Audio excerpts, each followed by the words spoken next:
Robin Hood Radio presents Stage Right or Not with Michele Willens. Michele is a longtime journalist and herself is a published playwright of several theatrical works. She's a frequent contributor to the Huffington Post, Daily Beast, and the Atlantic websites.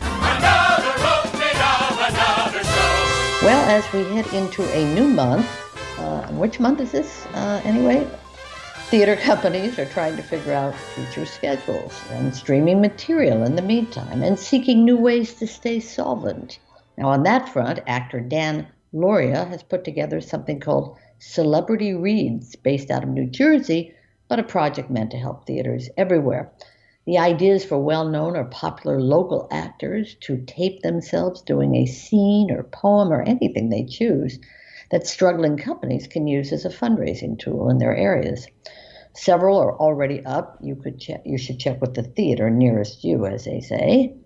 As for Broadway productions at the moment, well, they are still hoping for a spring season, but there are ominous signs from other media.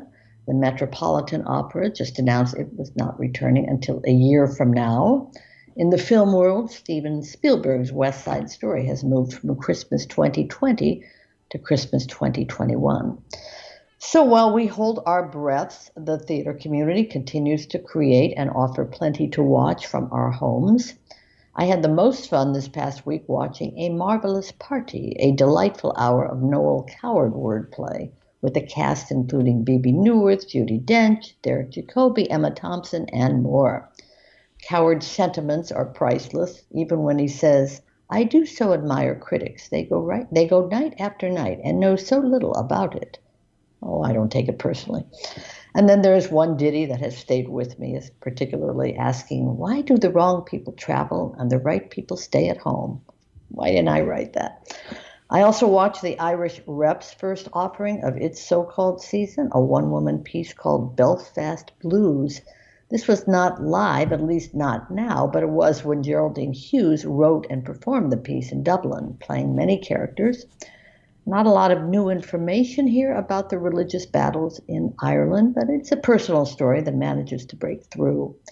Our lives were about to change forever, Hughes says, as her young self, upon hearing new and dangerous sounds outside. The troubles had begun.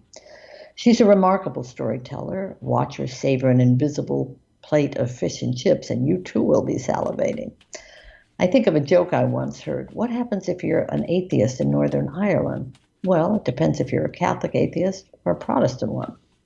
Yeah, that issue lives on. My chosen conversation of the week was the Signature Stage's weekly Inside the Rehearsal Zoom with writer-director Steve Broadnax and lighting designer Alan Edwards.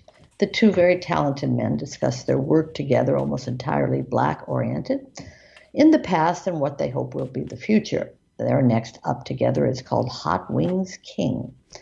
I also watched two short plays, each about 40 minutes, and each dealing with estranged couples during this perilous time. Wake Up Call is from the Skylight Theater in Los Angeles, in which the pair is 7 years past separating. In Fractals, performed as a live reading by the Smartphone Theater in New York, the couple is just about to legally call it quits. The Skylight show has other characters as well and digs deeper. No one wants to applaud this virus in any way, but as this one-act play reminds us, it can and should serve as a wake-up call for many of us to take care of personal business, find our best and most authentic selves, and accept that it's never too late to say, I'm sorry, or make different choices. Anyway, you might check YouTube ASAP. Lots to consider viewing this coming week. Something called the Workshop Theater begins something called Words Matter. That's Wednesday at 7 p.m. This will be 4 one-acts, each dealing somehow with the sanctuary movement. Now, that's not to be confused with the New York Theater Workshop, which begins its virtual season with a conversation between a hair and makeup expert and a set designer. Now, if these are subjects you've wondered about or aspire to, that should be of interest. Likewise, Atlantic Theater starts Technique Tuesdays, tips on acting. Hey, if not now, when? Also on Wednesday, by the way, you can stream the filmed version of the recent revival of Boys in the Band. Thursday at 7 o'clock, the New York Times presents another offstage discussion, this one called How I Miss Broadway, with, of all people, Hillary Clinton, along with Audra McDonald, Jesse Mueller and Neil Patrick Harris. They speak with New York Times reporter Michael Paulson. And if you're still awake and conscious at 8 o'clock, Spunk, written by Zora Neale Hurston, will be performed as part of the Expanding the Canon series offered by Hedge Pig Ensemble Company. You can check out their website to hear this and other diverse works by women. And Friday at 5 p.m., we have yet another theater of war combo platter, this one called Antigone in Ferguson, in which actors perform classic scenes followed by a conversation about, I assume, issues close to Black Lives Matter. Finally, Barrington Stage Company, Saturday and Sunday, will be streaming the one-woman show Eleanor, about the former First Lady, of course. I will be showing up for that one. Next week, I'll talk more about this, but on October 8th, scenes from Angels in America will be streamed with a stellar cast, including Glenn Close playing Roy Cohn, Jeremy O'Hara's Brian Tyree Henry, and many more. All via Zoom, of course. That one will be a fundraiser for AIDS-related causes, I believe. I like to end occasionally on a positive or at least inspiring note, a true challenge these days. Well, I happened upon a streamed interview with a woman named Katie Sullivan, who was performing in a Silicon Valley theater reading of Pandora. She's an ebullient young actress who, by the way, had both her legs beneath her knees amputated. She never lets the disability get in her way. In fact, even in playing the mythical Pandora, she says, it can color this character in new and interesting ways. Well, I like that spirit, Jill, and likely I hope it will make viewers think of disability in new and different ways as well. So, quick question. The zooming theater, is it outside? Is it reaching an audience outside the usual? Yeah.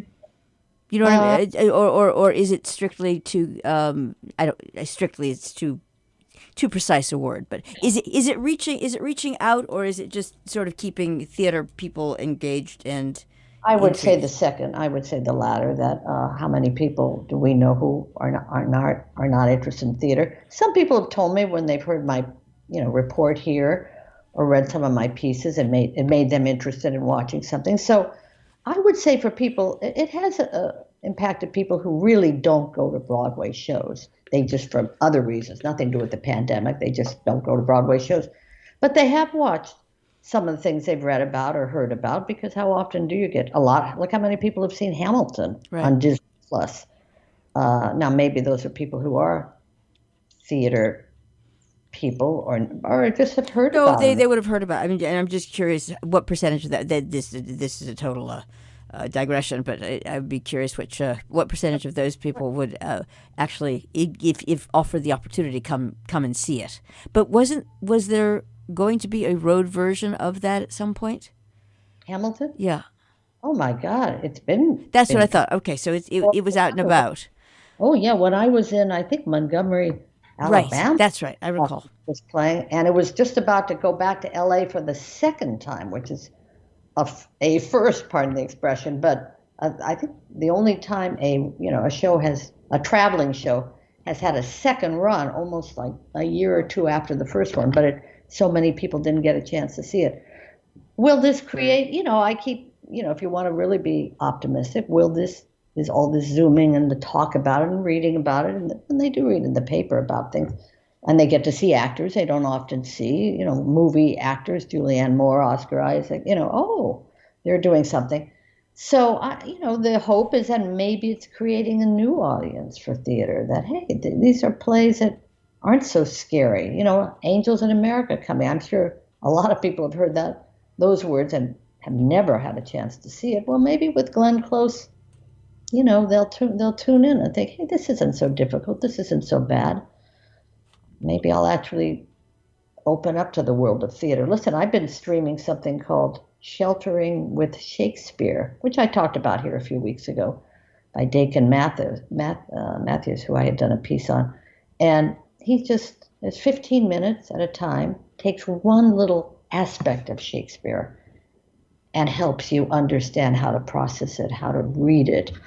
That might I mean, again, who's going to listen to that except people but maybe, might make me interested in going to see more Shakespeare plays. And that's good because you've got Shakespeare and Company up here. Let me ask you another question.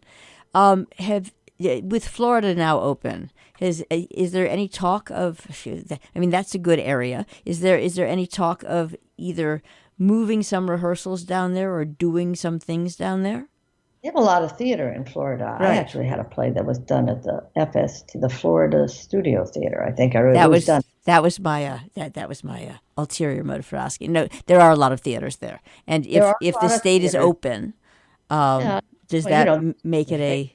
Yeah, and they're famous for their dinner theater, as we know. I have not heard about that.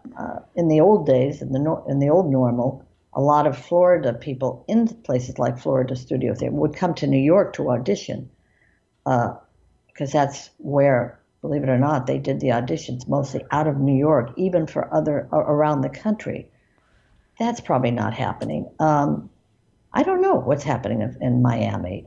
Certainly, I have not heard of any big things happening. But some outdoor venues. But how long can you do outdoor venues? I guess you can in Florida. Well, that's why I was thinking about Florida. Given that the state has been reopened, and Yeah. it's operating at, as a friend used to say, Kappa City.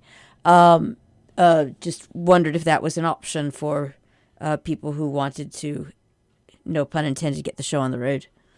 Yeah, I have not heard of that, but it's worth checking out. I heard that Sutton Foster and Hugh Jackman are starting to do chats with each other for Music Man.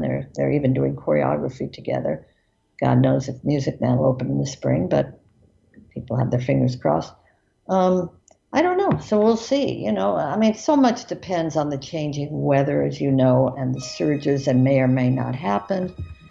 This next month, is going to be really critical. I think a lot of decisions we're going to see made, and they may not all be happening. Stage Right or Not with Michele Willens, produced in the studios of Robin Hood Radio, robinhoodradio.com.